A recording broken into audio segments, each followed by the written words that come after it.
I just wanted to throw myself into nature's embrace and let the canyon change me, teach me something. That's why I went to the Grand Canyon. And my artwork is an outpouring of that.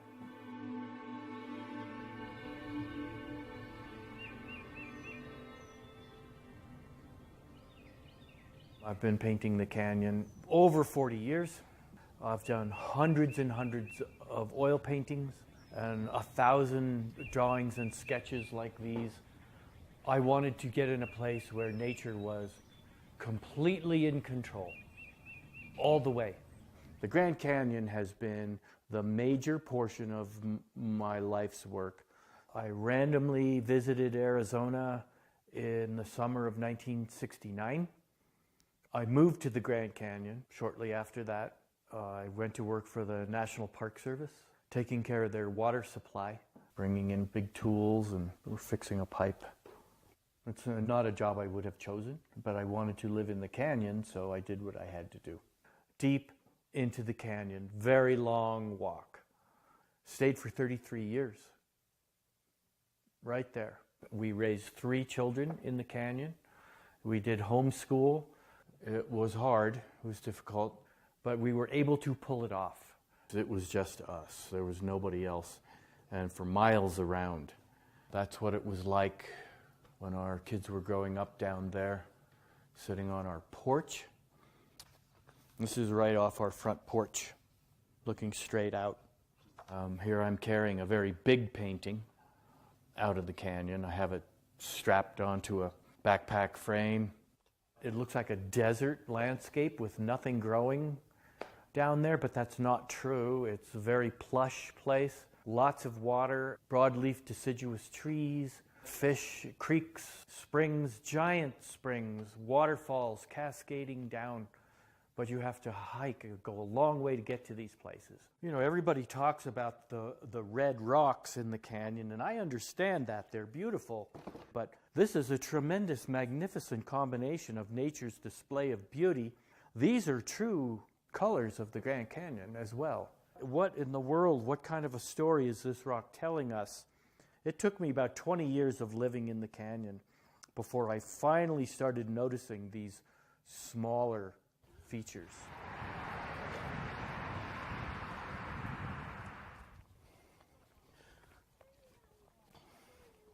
I'm looking for some type of a bench of rock that sticks out a little bit, possibly with a tree, one of these kind of pines, bending over the canyon, creating an arch, sort of, that then frames something coming up out of the canyon, and I can capture the whole thing in one view.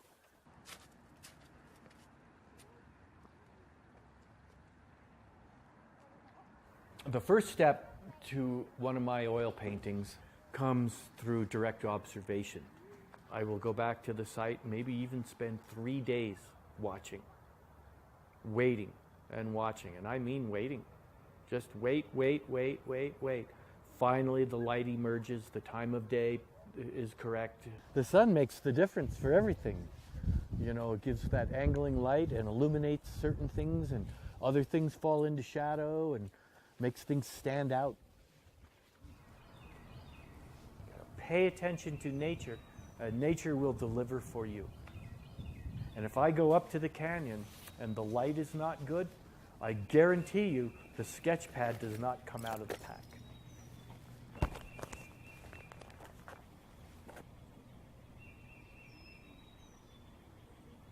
This sketchbook I just started it.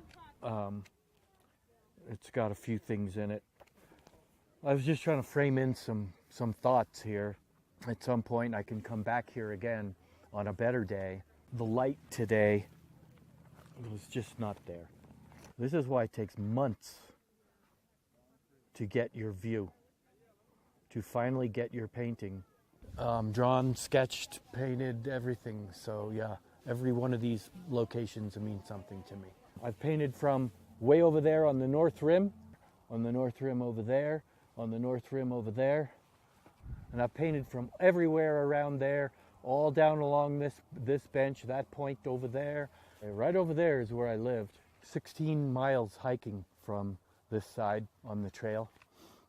Mules would come down, and that's how we'd get our groceries some of the times, on muleback. Other times they'd be bringing the helicopter in for some reason, and we'd get it that way.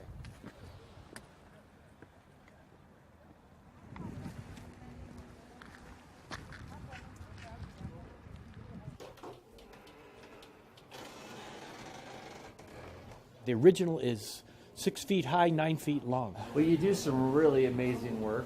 This one over here is probably 50% smaller, reduced than the original, and it's in a private collection down in Phoenix. These are older paintings, though. I did all these back in mostly in the 90s. Okay, cheers.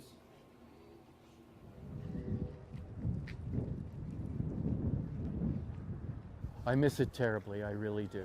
It's something that will never not be there. But there's more in this world, and I'm finding it. Long about 2003, 4, 5, I realized that we had not lived in town in over 30 years. To put it in perspective, Richard Nixon was President of the United States when we moved into the canyon. It was time to go and do something else.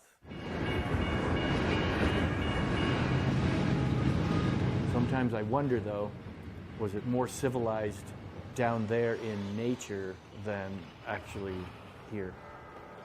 It was just nature coming at you 24/7, but you move to town and suddenly you realize this is the new paradigm, is the manufactured environment, false environment where nature has been altered and twisted and forced to do our bidding in some fashion.